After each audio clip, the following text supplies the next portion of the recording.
Good day, ladies and gentlemen, I'm Briareos Kerensky and welcome to the review of Brave Dungeon TheMeaning of Justice, the latest addition to the Dark Witch series.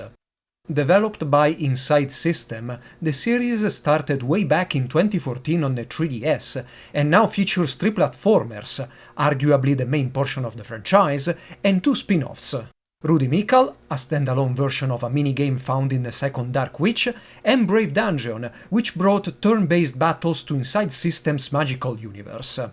Brave Dungeon TheMeaning of Justice is the sequel to that game, and was announced in 2020, along with a demo. After that, the game languished in limbo, with the series producer focusing his efforts on a VTuber group. In 2022, out of the blue, Brave Dungeon TheMeaning of Justice received an early access version on Steam, and in April 2023 it released on PC and Switch, right in the middle of my vacations. Despite this being a late review, I really want to do it as I went through all the main Dark Witch games and voiced my opinion on this new Brave Dungeon, especially after the series' prolonged hiatus. I'm also going to shorten the game's name to Brave Justice to distinguish it from the first Brave Dungeon. Brave Justice tells the story of Hampden Tower, one center of power for the Fae, or Fe, or Fi.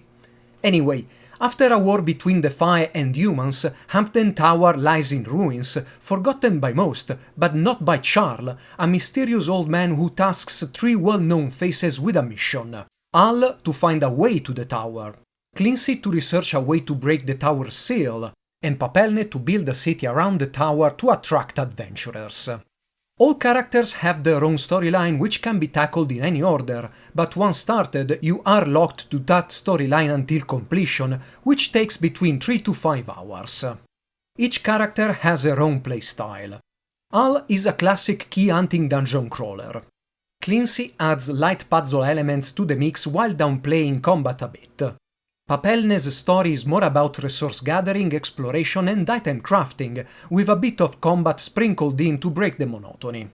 Brave Justice shares the same turn-based combat as Brave Dungeon, making a few changes. You have a party of 3, with attacks you can perform dictated by the capacity bar. There are now combination attacks requiring 2 or more party members, there are no usable items but there is equipment, and character progression has been reworked. In addition to experience, characters now gain Mind with every victory. Mind is used to unlock stat boosts, new abilities and new combination attacks. These are grouped into mindsets, and mindsets are divided into ranks. The various storylines put their own twist to some mechanics. Al explores a forest with Mari and Seama, and their quote-unquote global map is divided into tiles, each tile being an explorable portion with its own enemies, resources and boss. The party starts off without any special abilities, but Seama can craft upgrades with the rather scarce resources available to make exploration easier. Al plays as you'd expect, with the party roaming around the map collecting colored keys and killing enemies to progress. The thing is that there are more locked doors than keys, and managing keys is incredibly important, otherwise you will find yourself aimlessly wandering around maps trying to figure out if you accidentally missed a key somewhere in the labyrinth. Several doors just lead to negligible shortcuts and are not required for progression, but often you don't know that until you have explored most of the map, and Al's portion swings between quickly plowing through doors and enemies, and slowly and methodically checking maps to decide which door to open. You can force doors open without a key, but that will affect the final score. Seama needs quite the number of resources to craft her items, and you will not have enough to craft everything. I ended up crafting increased movement speed and detection range, some single-use extra keys, and then focused on unlimited-use keys, leaving teleportation between maps or other upgrades that would have made exploration oh so much more enjoyable and quicker behind. Clincy explores areas that are much more similar to Brave Dungeon, composed of narrow and long corridors leading to small rooms with treasure or stairs to the next floor inside. Her party still needs to fight monsters, but dungeon floor themselves have a recommended level, rather than each monster encounter having its own. Party members have 2 equipment slots but cannot craft items, and combat has lost some importance to make room for seals to be dispelled by puzzles. Well, the game calls them puzzles, but all you have to do is to find the pattern shown by the seal, until the seal itself is undone. Seals will use magic to turn patterns monochrome, remove icon shapes, damage party members or lower visibility, but these minigames are not hard and Clincy's portion is the shortest of all the storylines. Then we reach Papelne and oh boy, I didn't like Papelne's story.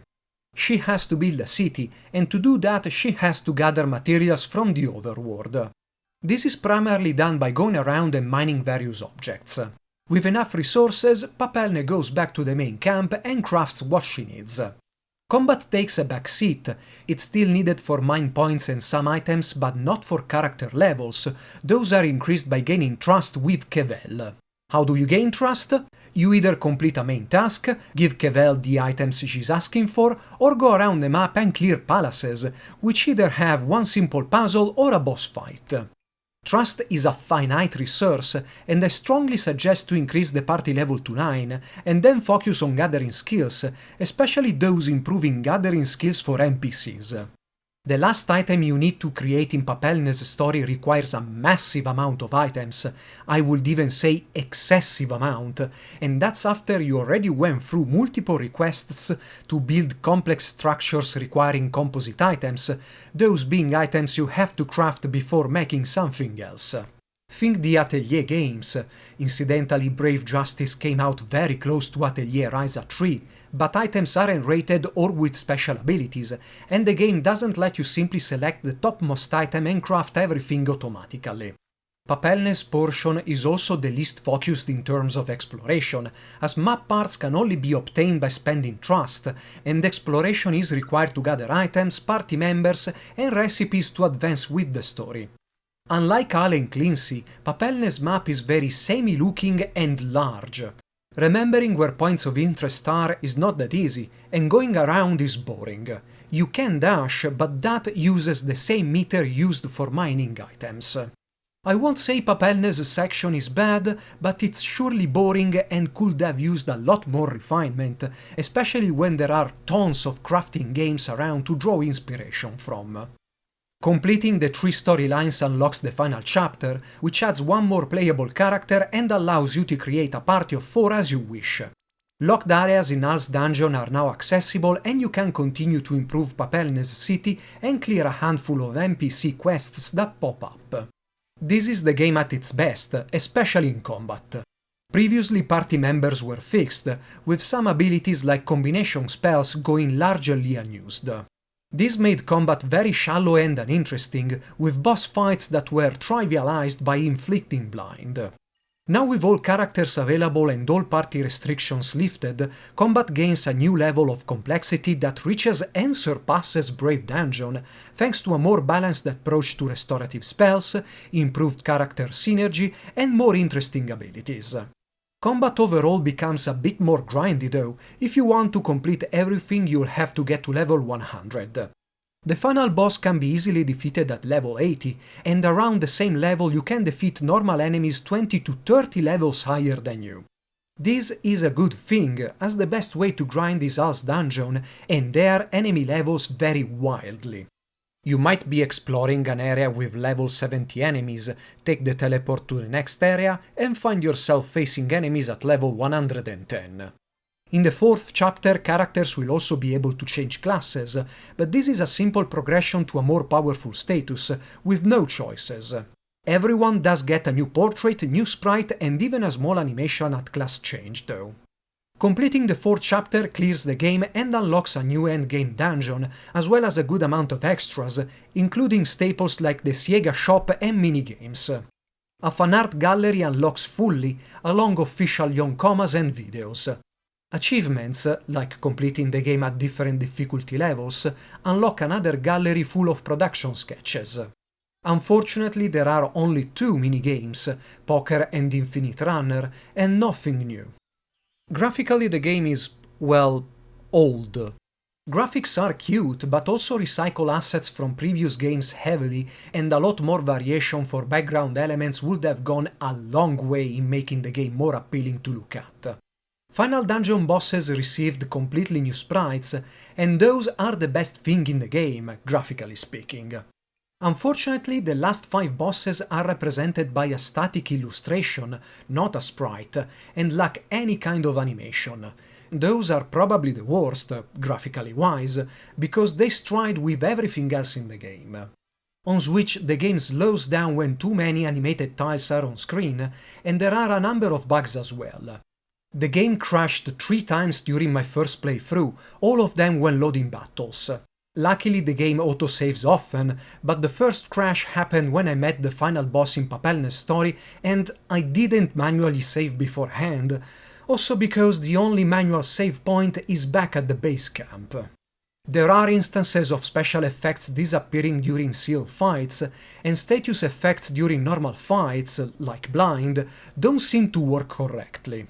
The graphical effect is there, but it might not have been inflicted or has already expired. Music, like graphics, is a mix of old and new tunes, and it's a pity that there are no voiced lines in the whole game, especially when you consider that even the first Dark Witch had a few voiced lines here and there. I enjoyed my time with all of the Dark Witch games, maybe not with the card portion of Brave Dungeon on Switch, and I must say Brave Justice is not on par with other titles. The hiatus weighted heavily on the title, and you can clearly see that some elements have been almost rushed to complete the game after such a long pause. I went through all the Dark Witch games at least twice, but I doubt I'll do the same for Brave Justice. The first 3 chapters are to blame, they are way too restrictive and especially Papelne's story feels a bit too much padded out. I know you can greatly shorten how much time you spend in those chapters thanks to the Sega shop, but I simply do not feel compelled to start anew, bonuses or not. Neither I feel compelled to go through endgame content. The dungeoneering is fun enough, but bosses and enemies are repeated in both graphics and mechanics, only with higher stats. And again, I don't feel like going through Papelne's activities. Do I want another Dark Witch game? Yes, totally, just like every other fan out there, but I think Inside System should focus on a smaller title, like a new platformer, or don't leave a game unfinished for years and then come back without refining any of the original ideas. I hope you have enjoyed this review and you'll stick around for more. Briare Oskarensky, over and out.